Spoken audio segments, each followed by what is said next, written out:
121.1 code pénal français gis nga ni ñu définiré en 2007 reprendre ko 2016 def ko 2021 lan mooy acte terroriste ak acte assimilé les mêmes mots nga cay fekk te la France on ne peut pas dire qu'en France c'est pas un pays de liberté c'est le pays quand même la déclaration des droits de l'homme responsabilité pénale des personnes morales aussi boo ko jëlee dem ci code pénal français article 121.2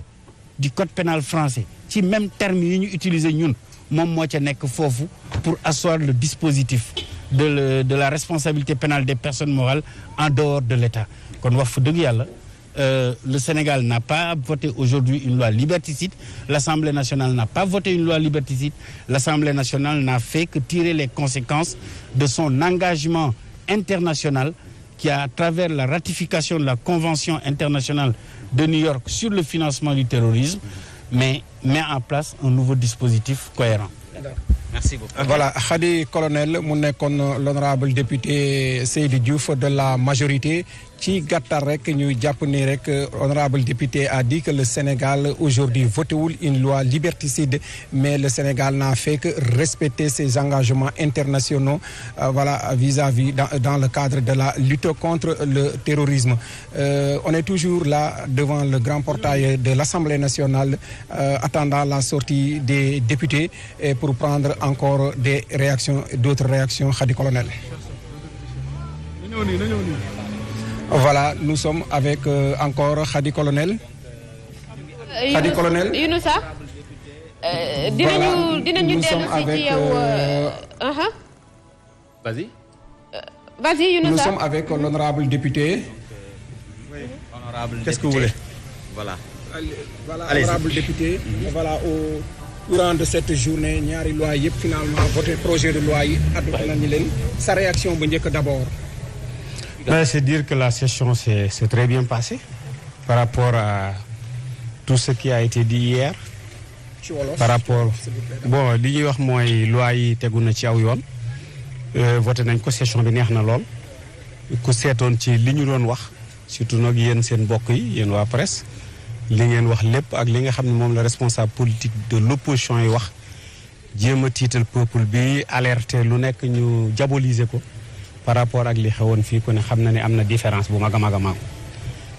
def nañ ko ci charte yoo xam ni moom la règlement intérieur assemblée nationale wax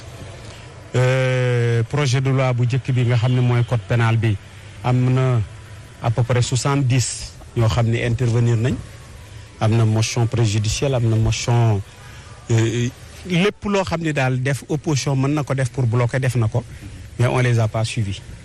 On les a pas suivis. Il est vrai que ce qui est regrettable, il y a eu quand même quelques altercations. Mais opposition bi di njort tamit ci maanaam restriction. Non xam nga opposition. restriction de liberté. non xam nga li ma leen wax bi may intervenir député day jàng mooy soo ma joxee projet de loi tey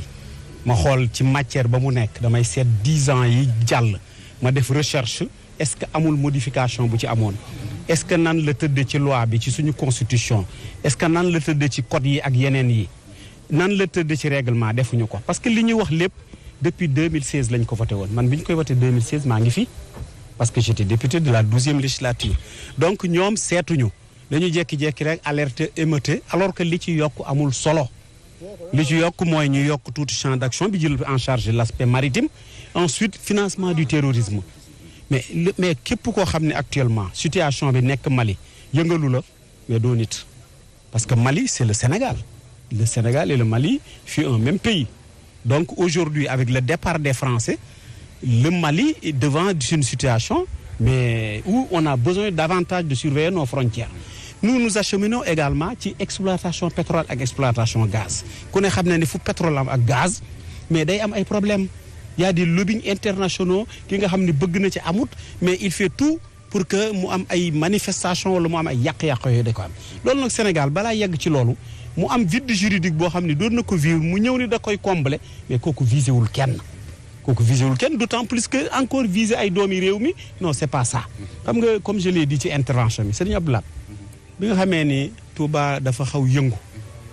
mu woote gendarmerie ñu ñëw fa indi seen xaj yi di wër di jàpp yenn nit ñi nga xam ni parce que chien renifleur yi la bi sëriñ si defee yu ndaw yi def délégation dem ci moom ni ko xaj yi ngay indi ci Touba gi da leen ni seen i morom rek la ñuy seet si ku ci bokkut amuñ ci yow soxla lii itam képp ku dul terroriste amoo intention terroriste visé wu la képp ku am intention terroriste donc wala ngay doxal loolu mais kooku dalay frappé loolu donc amul benn problème je crois que les gens doivent être sereins am réew ci jàmm lañ ko mën a yor am yéew ci dal lañ ko war a yor mais di woon nit ci loo xam ne yow ci sa bopp mi koy woote maîtriser woo ko loolu aussi c'est pas bien. yu bëri liberté de marche bi lañ ci tiit. non voilà. mais cette loi est-ce que foofu tamit non rassurer non y a pas à rassurer c'est que ñoom li ñuy tiit mu ngi ci constitution bi depuis 2016 lu tax appliqué wuñ ko foofu loolu saxu ko jóg depuis 2016 ñu ngi marche lu tax convoqué wuñu loi boobu pour tere leen liberté marche wala ñu convoqué leen ci wala ñu accuser.